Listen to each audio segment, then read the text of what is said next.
For nearly 5 years, the story of King Charles and Prince Harry has read like a Shakespearean tragedy.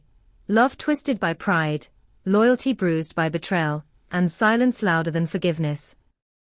Since the day the Duke and Duchess of Sussex walked away from royal life in 2020, the distance between Windsor and Montecito has felt like an ocean wider than the Atlantic itself.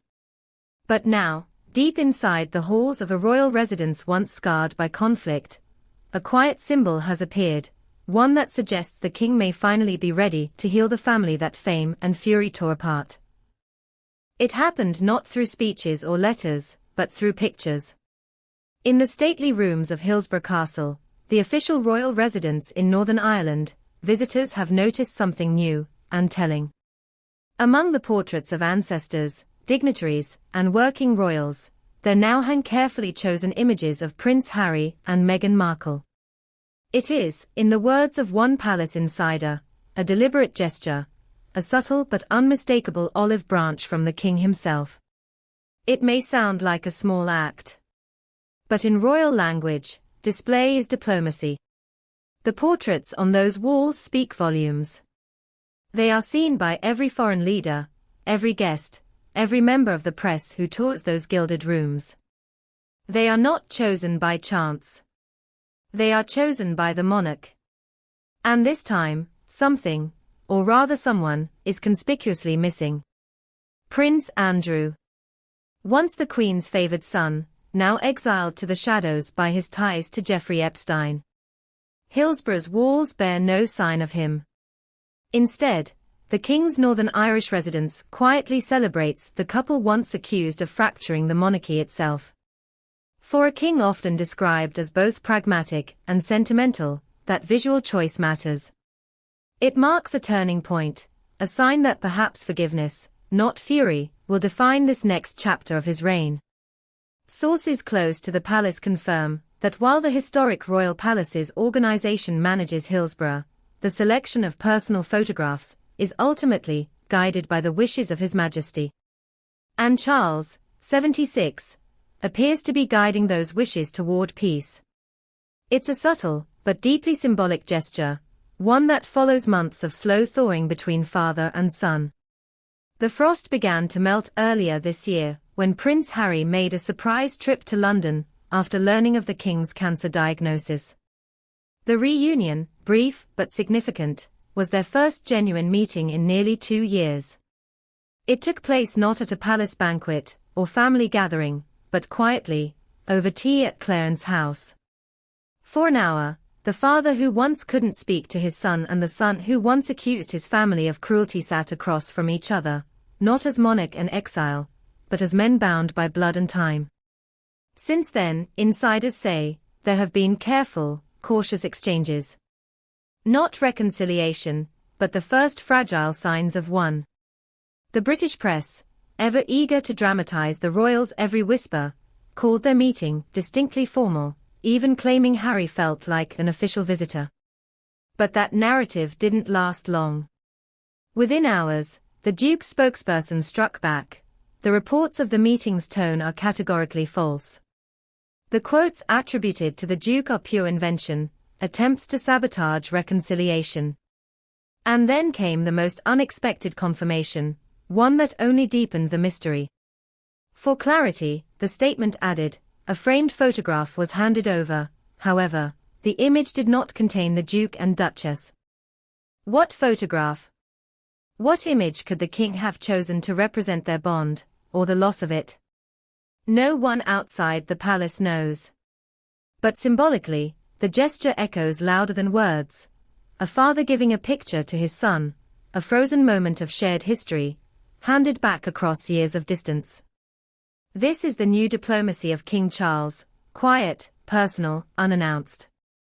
Those close to the monarch describe him as determined to find peace within his fractured family before his reign's end.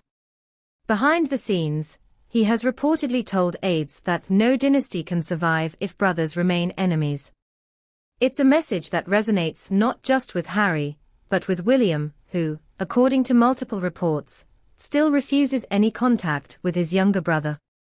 And yet, the king seems to believe that time, not punishment, will deliver the family back to itself.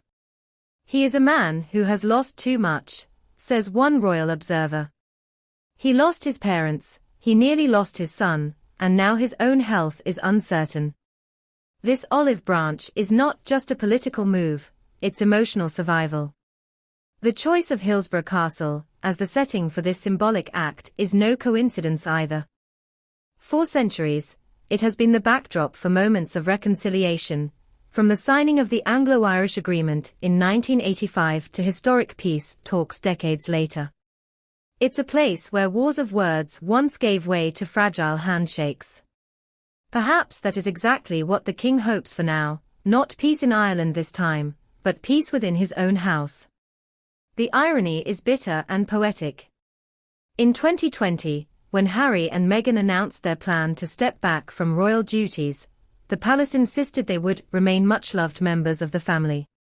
What followed, however, was anything but love: interviews, memoirs, accusations of racism, cold shoulders, and the slow disintegration of trust. The Sussexes' tell-all interview with Oprah Winfrey ignited a media wildfire. Harry's memoir Spare poured salt into the wounds, accusing his father of emotional neglect and his brother of physical aggression. For years, the king maintained his silence, never complain, never explain, even as his youngest son described him as distant and weak. But silence has its limits. Now, after years of tabloid war, the monarch appears ready to speak again, not through words, but through the symbolism he knows best, what he chooses to display, and what he chooses to hide. The inclusion of Harry and Meghan's photographs at Hillsborough Castle, contrasted with the deliberate absence of Andrew's, is a clear message. It says, mistakes can be forgiven, but disgrace cannot. Distance can be bridged, but corruption cannot be excused. And though no official statement has been issued, the timing speaks for itself. The royal family is rebuilding its image under immense pressure: Charles's health struggles, William's friction with the press, and public fatigue with royal feuds. Against that backdrop, a reconciliation, even a symbolic one, could steady the monarchy's narrative at a crucial moment. But can a picture really heal 5 years of resentment? For some, it's too little, too late. For others, it's exactly how royal healing begins, quietly, behind closed doors, with gestures that mean more than apologies ever could. Because in royal language, every photograph is a declaration. Every empty frame is a judgment. And in this case, every placement tells a story. The king's choice of images is not a grand apology, but it is a whisper of hope, a way of saying, you are still part of this family, whether the world approves or not. For now, the silence continues. The Duke and Duchess have declined to comment. The palace remains as guarded as ever. But somewhere in the drawing room of Hillsborough Castle, their faces hang once again in royal company, watched over by history, waiting for the next chapter to be written. And perhaps that is how reconciliation in the House of Windsor begins, not with a public embrace, but with a photograph on a wall, and a father quietly deciding that love, not pride, should have the final word.